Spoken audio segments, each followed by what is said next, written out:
because he'll need it to re-enter New York society, she claims. The name of President Donald Trump's son-in-law has floated around as a contender for the senior official in the Trump administration who penned the piece describing a resistance movement in the White House.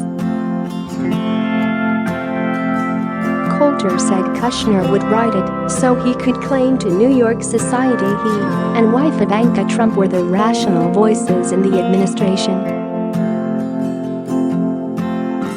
She offered no further proof because he and Ivanka are going to have to go back to the Upper East Side and go to the Hamptons, Coulter told the Daily Beast. They're probably worried that Trump will be removed within the next few years.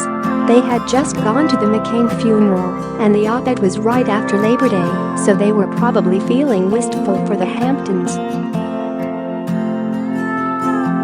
And the only way they can get back in is if they can say, "Don't worry, we're the ones who stopped the wall." The couple was at the late Senator John McCain's funeral service on Saturday, September 1st, at the Washington National Cathedral. They both work in the White House as advisors to President Trump. She also slammed Kushner for working on prison reform, pointing out his father served time. Charles Kushner spent 14 months in prison from 2005 to 2006 after pleading guilty to tax evasion, election law violations and witness tampering felonies. Share this article. Share on a larger point, there's his prison reform, which you'd think would be a little embarrassing for a guy whose father spent time in prison, she said. Coulter is promoting her latest book, Resistance is Futile: How the Trump-hating left lost its collective mind. Guessing who wrote the piece has become one of Washington, D.C.'s new favorite parlor games. The New York Times opinion piece describes the president as impetuous, adversarial, petty and ineffective, and says the author is part of an organized resistance whose goal is to preserve our democratic institutions while thwarting President Trump's more misguided impulses until he is out of office.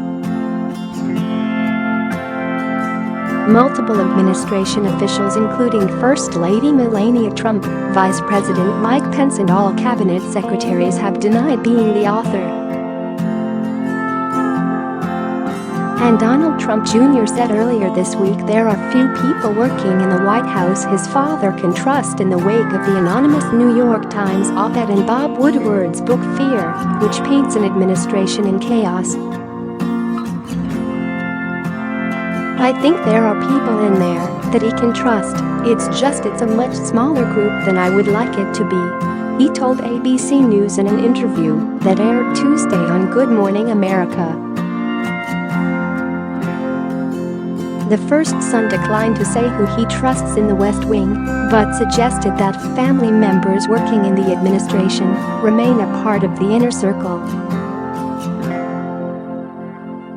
President Trump's daughter, Ivanka Trump, and son-in-law, Jared Kushner, are both White House advisors. "I'm talking outside family. That goes without saying," Trump Jr. said.